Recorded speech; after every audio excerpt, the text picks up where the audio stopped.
இயேசு கிறிஸ்துவில் எனக்கு பிரியமான சகோதர சகோதரிகளே, இன்றைக்கு பொதுக்காலத்தின் 21ஆம் ஞாயிறு. இன்றைக்கு இறை வார்த்தையானது லூக்கா நற்செய்தி அதிகாரம் 13 இறை வார்த்தைகள் 22 முதல் 30 முடிய. இந்த இறை வார்த்தையை வாசித்த உடனே ஒரு சில கேள்விகள், ஒரு சில நிகழ்வுகள் நினைவுக்கு வந்தன.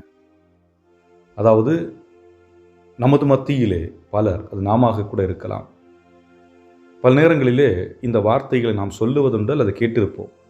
இதோ இறுதி நாள் வந்துவிட்டது, இயேசுவின் 2ஆம் வருகை வர இருக்கின்றது, அந்தி கிறிஸ்து தோன்றிவிட்டார் என்றெல்லாம் பேசிக்கொண்டிருப்பதை நாம் கேட்கின்றோம். அதை போன்று இன்னொரு பக்கத்திலே பார்க்கின்ற பொழுது, நீங்கள் இந்த இடத்தை விட்டு வேறு சபைக்கு சென்றால் உங்களுக்கு மீட்பு இல்லை, இங்கே மட்டும்தான் நீங்கள் ரட்சிக்கப்படுவீர்கள், வேறு எங்கும் சென்று விடாதீர்கள் என்று சொல்லக்கூடிய நிகழ்வுகளையும் நாம் கேட்டிருப்போம் அல்லது அனுபவித்திருப்போம். ஆக இப்படி பேசும் மனிதர்களுக்கும் இதை நம்பும் மனிதர்களுக்கும், தவறான போதனைகளை மேற்கொள்ளும் மனிதர்களுக்கும் பதில்தான் இன்றைய நற்செய்தி. இன்றைய நற்செய்தியின் சுருக்கம் என்னவென்று பார்க்கின்ற பொழுது, இயேசுவிடம் ஒரு சில கேள்விகள் கேட்கப்படுகிறது. யாரெல்லாம் விண்ணகத்திற்கு செல்லலாம்? யார் யார் மீட்கப்படுவார்கள்? கொஞ்சம் மனிதர்கள் மீட்கப்படுவார்களா, அல்லது தேர்ந்தெடுக்கப்பட்டவர்கள் மீட்கப்படுவார்களா, அல்லது புனித வாழ்க்கையை வாழுகிறவர்கள் மீட்கப்படுவார்களா என்ற ஒரு கேள்வி கேட்கப்படுகிறது. இந்த கேள்விக்கு இயேசு எத்தனை மனிதர்கள் மீட்கப்படுவார்கள் என்று சொல்லவே இல்லை. ஆனால் அனைவருக்கும் ஒரு அழைப்பு விடுக்கின்றார். அனைவருக்கும் என்று சொல்லுகின்ற பொழுது அனைத்து மக்களுக்கும். இங்கு உயர்ந்தவன் தாழ்ந்தவன் என்று எந்த பாகுபாடும் இல்லாமல் இயேசு அனைவருக்கும் சொல்லக்கூடிய ஒற்றை வார்த்தை, இடுக்கமான வாயில் வழியாக வருந்தி நுழையுங்கள். ஆக யாராக இருந்தாலும் சரி, அது திருத்தந்தையாக இருந்தாலும் சரி, ஆயர்களாக இருந்தாலும் சரி, குருக்களாக இருந்தாலும் சரி, கன்னியர்களாக இருந்தாலும் சரி, போதகர்களாக இருந்தாலும் சரி, அது எந்த சபையை சார்ந்த போதகர்களாக இருந்தாலும் சரி, இறைமக்களாக இருந்தாலும் சரி, நாம் எல்லாருக்கும் ஒரே பாதை, இடுக்கமான வாயில் வழியாக நாம் நுழைய வேண்டும் என்பதுதான் ஆண்டவர் இயேசு கிறிஸ்து நமக்கு கொடுத்திருக்கின்ற அந்த அழைப்பு. ஆகவே இந்த ஒரே பாதை என்று சொல்லுகின்ற பொழுது, அந்த பாதை பல நேரங்கள் நாம் நினைக்கலாம், நான் திருமுழுக்கு பெற்றுவிட்டேன், ஆகவே என்னுடைய பாதை சரியாகிவிட்டது, அல்லது நான் நற்கருணையை பெற்றுவிட்டேன், ஆகவே என்னுடைய பாதை சரியாகிவிட்டது, நான் தினம் திருப்பலிக்கு செல்லுகிறேன், ஆகவே என்னுடைய பாதை சரியாகிவிட்டது என்றெல்லாம் நாம் நினைக்கலாம். ஆனால் அது எல்லாம் நமக்கு முழுமையாக உதவி புரிவதில்லை.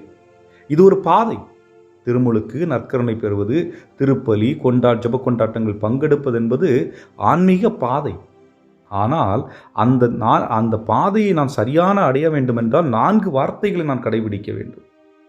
அந்த 4 வார்த்தைகள் நம்முடைய வாழ்விலும் இருக்க வேண்டும். அது என்னவென்றால், அன்பு, தாழ்ச்சி, மன்னிப்பு, பிறருக்கு பணிபுரிதல். என்றால் இயேசு இதைத்தான் வாழ்ந்தார், அதைத்தான் நம்மிடம் வாழ அழைக்கின்றார். ஆகவே இடுக்கமான பாதை என்று சொல்லுகின்ற பொழுது அது கடினமான பாதை. ஆனால் அந்த கடினமான பாதையில் மெதுவாக, நிதானமாக நாம் அன்பு செலுத்தியவர்களாக, தாழ்ச்சி உள்ளம் கொண்டவர்களாக, மன்னிப்பவர்களாக, பிறருக்கு பணிபுரியவர்களாக அடியெடுத்து வைக்க வேண்டும். அதற்கு நம்மிடம் தேவை பொறுமை, நிதானம், இன்னொன்று கடின உழைப்பு என்று சொல்லுகின்றார். அப்படி இதை சிந்தித்து கொண்டிருக்கின்ற பொழுது ஒரு நிகழ்வு நினைவுக்கு வருகிறது. மாரத்தான் ஓட்டப்பந்தயம் கேள்விப்பட்டிருப்பீர்கள். 1967ஆம் ஆண்டு தான் முதலாக ஒரு பெண்மணி மாரத்தானிலே பங்கெடுக்கின்றார். அவளுடைய பெயர் கேத்ரீன் ஸ்விஸ்டர். பொதுவாக பெண்களுக்கு அங்கே அனுமதி இல்லை. அவர்கள் சொல்லுகின்ற காரணம் என்னவென்றால், பெண்கள் பலவீனம் உள்ளவர்கள், ஆகவே அவர்கள் 26.2 மைல் தூரம் அவர்களால் தொடர்ந்து ஓட முடியாது, ஆகவே அவர்களை அனுமதிக்க வேண்டாம் என்று சொல்லப்பட்டிருந்த காலகட்டத்திலே இந்த பெண்மணி கேத்ரீன் ஸ்விஸ்டர் அவர்கள் ஓட்டத்தை நேசிக்கக்கூடியவளாக இருக்கின்றாள். அதற்காக அதிகமாக உழைத்தாள், ஓய்வின்றி உழைத்தாள், பிறருக்கு தெரியாமலே ஓட்ட பயிற்சியை மேற்கொண்டாள். அது மட்டுமல்ல, தன்னுடைய பெயரையும் மாரத்தான் ஓட்டப்பந்தயத்திலே சேர்க்கின்றாள். என்னவென்று சேர்க்கின்றாள்? கேவி ஸ்விஸ்டர் என்று சேர்க்கின்றாள். அதாவது கேவி ஸ்விஸ்டர் என்றால் பார்த்தவுடனே அது ஒரு ஆணினுடைய பெயர் என்றுதான் தோன்றும். ஆகவே இவள் அந்த ஓட்டப்பந்தயத்தில் ஒரு பெண் இருக்கின்றாள் என்பது அங்கிருந்த எவருக்கும் தெரியவில்லை. ஒரு கட்டத்தில் இந்த மாரத்தான் பொறுப்பாளர் அந்த ஓட்டப்பந்தயம் தொடங்க இருக்கின்ற காலகட்டத்திலே அவருக்கு தெரிகிறது இவள் பெண் என்று தெரிந்தவுடனே அவளுக்கு பல தொந்தரவுகளை கொடுத்து அவளை வெளியேற்றி விடலாம் என்று முற்படுகின்றார். ஆனால் அவள் எதற்கும் பயப்படவில்லை. மெல்ல மெல்ல முன்னேறுகிறாள். முன்னேறி சென்று இறுதியாக இறுதி கோட்டினை தொட்டு அந்த மாரத்தான் போட்டியை நிறைவு செய்கின்றாள்.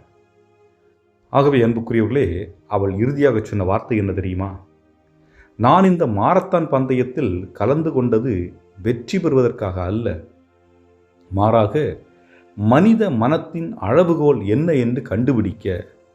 ஆக மனிதனுடைய மனதிற்கு, இதயத்திற்கு ஒரு அளவுகோல் அல்ல, எதையும் கடந்து செல்லக்கூடிய ஆற்றல் இருக்கிறது என்பதை நான் இந்த சமூகத்திற்கு நிரூபித்து காட்ட வேண்டும் என்று அவள் முனைப்புடன் செயல்படுகின்றாள். ஆக மாரத்தானில் வெற்றி பெறுவதற்கு ஒரு பெண்ணால் இவ்வளவு முயற்சி எடுத்து செய்ய முடியும் என்றால், இறைவனோடு இணைவதற்கு, அந்த விண்ணகத்தில் சேர்வதற்கு நாம் எல்லாரும் முயற்சி எடுக்க வேண்டும். அந்த முயற்சி என்பது விசுவாசத்தின் ஆழத்திலிருந்து ஆரம்பிக்கப்பட வேண்டும் என்பதுதான். ஆகவே அன்புக்குரியவர்களே, முதலில் சொன்னது போன்று திருமுழுக்கு மட்டும் போதாது. அன்பு, ஜெபம், பிறர் பணியாற்றுதல், உதவி புரிதல் போன்றவை மிகவும் முக்கியமாக தேவைப்படுகின்றது. ஆகவே தான் இயேசு கூறுகின்றார், என் பெயரால் எதை எதை இந்த மக்களுக்கு, ஆடையின்றி இருந்த மக்கள், உணவின்றி இருந்த மக்கள், நோயினால் துன்புற்றிருந்த மக்கள், தனிமையில் இருந்த மக்கள், சிறையில் இருந்த மக்கள், இந்த மக்களுக்கெல்லாம் என் பெயரால் எப்பொழுது நீங்கள் செய்கிறீர்களோ அப்பொழுது எனக்கே செய்கிறீர்கள். இதுதான் நம்முடைய விண்ணகத்தினுடைய படிக்கட்டில் நாம் கால் வைப்பதற்கு முக்கியமான ஒன்றாக இருக்கிறது. எவ்வளவுதான் ஜெபித்தாலும் நம்முடைய செயல்பாட்டில் நாம் இயேசுவை போன்று இல்லை என்றால் நாம் வழியை தடுத்து நிறுத்தப்படுகின்றோம் என்று பொருள். என்றால் பலர் என்று ஜெபித்தால் மட்டும் போதும் என்று சொல்வார்கள். இல்லை, ஜெபமும் பணியும் இணைந்து செல்ல வேண்டும்.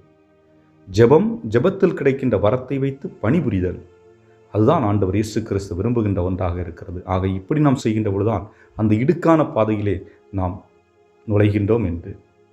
ஆக இதற்கு தடையாக இருக்கக்கூடியது எது என்று பார்க்கின்ற பொழுது 3 வார்த்தைகள் அல்லது 2 வார்த்தைகள் என்று வைத்துக்கொள்வோம். நான் என்ற அகந்தை, நான் தான் எல்லாம், என்னால் தான் முடியும், நான் இல்லைன்னா ஒன்றும் நடக்காது என்று தன்னை முன்னிலைப்படுத்தி மற்றவர்களை சிறுமைப்படுத்துகின்ற அந்த மனிதர்களால் முடியாது. அதுபோன்று சுயநலம் மிக்கவர்களாக இருப்பார்கள். சுயநலம், தன்னை பற்றி மட்டுமே யோசிப்பார்கள். பிறரை பற்றி அக்கறை சுத்தமாக இருக்காது. பிறரிடமிருந்து பலவற்றை அவர்கள் பெற்றிருப்பார்கள். அன்பை பெற்றிருப்பார்கள், பலவிதமான ஜெப உதவிகளை பெற்றிருப்பார்கள். ஆனால் அதை பற்றிலாம் அக்கறைப்பட மாட்டார்கள். நான் வாழ்ந்தால் போதும், என் வயிறு நிறைந்தால் போதும், என் மனம் மகிழ்ச்சியாக இருந்தால் போதும், எனக்கெல்லாம் சரியாக இருக்கிறதா என்று சுயநலத்தோடு இருக்கின்ற மனிதர்களாலும் நிச்சயமாக அந்த இடுக்கான பாதை நுழைய முடியாது. ஆகவே இவற்றிலிருந்து நாம் அப்புறப்படுத்தப்பட்டவர்களாக, விவிலியத்தின் இறுதியில் பார்ப்பது போன்று இயேசு குறிப்பிட்ட ஒரு நபரை அல்லது மக்களை மட்டுமே விண்ணகத்திற்கு உள் செல்ல முடியும் என்று சொல்லவில்லை. மாறாக அவர் என்ன சொல்கின்றார்? 4 பக்கங்களிலிருந்தும் வருவார்கள், 4 பக்க திசைகளிலிருந்தும் மக்கள் வருவார்கள், வந்து விண்ணக பந்தியிலே பங்கெடுப்பார்கள் என்று சொல்லுகின்றார். ஆகவே அழைத்தல் அனைவருக்குமானது, பொதுவானது. இது குறிப்பிட்ட நபருக்கென்று உங்களுக்கு அறிவுரை கூறுகின்ற வார்த்தைகளுக்கு நம்பாதீர்கள். நம்புங்கள், இயேசுவினுடைய வார்த்தையை நம்புங்கள். அனைவரும் அழைக்கப்பட்டு இருக்கின்றோம். அனைவரும் மீட்பதற்கான பாதையை ஆண்டவர் உருவாக்கி இருக்கின்றார். அந்த பாதையிலே ஒவ்வொருவரும் நடந்து செல்ல வேண்டும். நான் இயேசு அழைத்திருக்கின்ற அந்த பாதை நான் பயணிக்க வேண்டும். மற்றவர்கள் சொல்லுகின்றதை கேளுங்கள், ஆனால் அவர்கள் செய்வது போல் செய்யாதீர்கள். சிந்திப்போம். இறைவன் உங்களை ஆசீர்வதிக்க ஜெபிப்போம். என்றும் வாழுமில்லாமல் இறைவா, இது இந்த நாளிலே நாங்கள் உம்முடைய பிள்ளைகளாக அன்பு, தாழ்ச்சி, இரக்கம், பிறர்ப்பணி இவற்றை எங்களுடைய வாழ்வின் மையமாக கொண்டு வாழக்கூடிய ஆற்றலையும் அருளையும் அளித்தருள எங்கள் ஆண்டவராய் கிறிஸ்து வழியாக மன்றாடுகின்றோம். ஆமென்.